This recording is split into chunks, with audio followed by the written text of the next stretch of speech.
কিয়ামতের আগে আগে আরো কিছু মানুষকে আল্লাহ পাক কিন্তু শূকর এবং বানরে পরিণত করবেন। এই হাদিসটা কি জানেন? হাদিসটা শুনে রাখেন, এটা আখিরুজ জামান বা কিয়ামতের আলামত সংক্রান্ত হাদিসগুলোর মধ্যে পাবেন।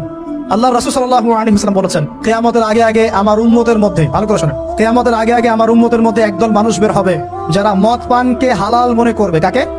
মদ পান করাকে হালাল মনে করবে। যারা বাদ্যযন্ত্র, গায়িকা, নায়িকা এগুলো নিয়ে নর্তকী নাচাবে রাতের বেলা, এগুলোকে হালাল মনে করবে। যারা অশ্লীলতা, বেহায়াপনাকে জায়েজ করে নিবে, ঠিক আছে, এরকম কয়েকটা পাপের কথা বলে নবীজি বলছেন একদিন সকালবেলা আল্লাহ পাক তাদেরকে ঘৃণিত বানরে পরিণত করবে। এটা হবে সামনে, কখন কিভাবে হবে আল্লাহ ভালো জানেন। এবার আমি কনসেপ্টে চলে আসি। এই যে পৃথিবীতে নেমে আসলাম, তাহলে আমরা কোথা থেকে আসছি ভাই? আমরা কি পৃথিবীর অধিবাসী ছিলাম? আমরা জান্নাতে ছিলাম, ওখান থেকে আল্লাহ পাক পাঠিয়েছে। এবার পৃথিবীতে এসে আদম আলাইহিস সালামের যুগে খুব একটা দুর্ঘটনা ঘটে নাই, একটা ঘটেছে। কয়টা? একটা। ভাই হাবিলের কোরবানি কবুল হয়, কাবিলের অন্তর্দাহ হয়, জ্বালা হয়। কেন হাবিলেরটা কবুল হবে, কাবিলের কেন হচ্ছে না? এই হিংসার বশবর্তী হয়ে কাবিল হাবিলকে হত্যা করে ফেলে। হত্যা করে লাশটা দাফন করার পদ্ধতিও তার জানা ছিল না। আল্লাহ কাককে পাঠালেন, কাককে দেখে সে শিখলো। প্রথম দুর্ঘটনা হচ্ছে হাবিল কাবিলের দুর্ঘটনা। বলে রাখি, আজকেও নিজের ভাইয়ের বেশে বহু কাবিল মুসলিম সমাজের মধ্যে ঘুরে বেড়ায়।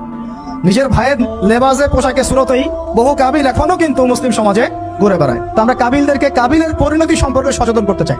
হাবিল বলেছিল, তুমি যদি আমাকে মারতে আসো, আমি তোমাকে মারার জন্য হাত বাড়াবো না। হাবিল জান্নাতে যাবে আর কাবিল জাহান্নামে যাবে। কেন কাবিল জাহান্নামে যাবে? নবীজি বলেছেন, পৃথিবীর প্রথম হত্যাকাণ্ড সংগঠিত করেছে কাবিল। এই কারণে পৃথিবীতে যত খুন হবে, সমস্ত খুনের পাপের একটা অংশ কাবিলের আমলনামায় যোগ করা হবে। বলে নাউজুবিল্লাহ। একটা কথা মনে রাখবেন, সদকায়ে জারিয়া যেমন আছে, গুনাহে জারিয়াও আছে।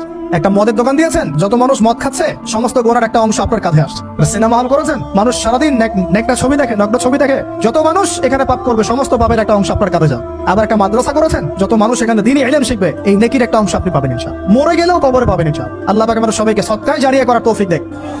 গুনাহে জারিয়া থেকে বাঁচিয়ে রাখুন, খুব খেয়াল রাখবেন। আল্লাহ পাক আমাদের হেফাজত করুন বলি আমিন। এবার ওই যুগ শেষ, নূহ আলাইহিস সালামের যুগ। এই যুগে আল্লাহর একই সুন্নাত, নূহ আলাইহিস সালাম 950 বছর দাওয়াত দিলেন, 40টা বা 80টা পরিবার ইসলাম কবুল করেছে, বাকিরা করেনি। যারা করে নাই আল্লাহ পাক তাদেরকে ডুবিয়ে মারলেন, যারা করেছে আল্লাহ পাক উদ্ধার করলেন। সোজা কথা। আজকে সারা পৃথিবীতে যত মানুষ আমরা বেঁচে আছি না, আমরা কোনো না কোনো ভাবে ওই 80 পরিবারের সদস্য। আমরা ভাই ভাই, আমরা ওই ফ্যামিলি, 80 ফ্যামিলি অন্তর্ভুক্ত। কিরকম করে? নূহ আলাইহিস সালামের 4 সন্তান ছিল। কয় সন্তান? এক সন্তানের নাম হচ্ছে হাম। কি নাম? হাম। হাম ছিল একটু কালো বর্ণের। হামকে দিয়ে আফ্রিকার কন্টিনেন্টে যত মানুষ দেখছেন, ব্ল্যাক স্কিনের, কালো স্কিন, এরা সবাই হামের বংশধর। মজা না বিষয়টা? মানুষের অস্তিত্ব পৃথিবীতে, ইতিহাস, এটা খুব ইন্টারেস্টিং টপিক।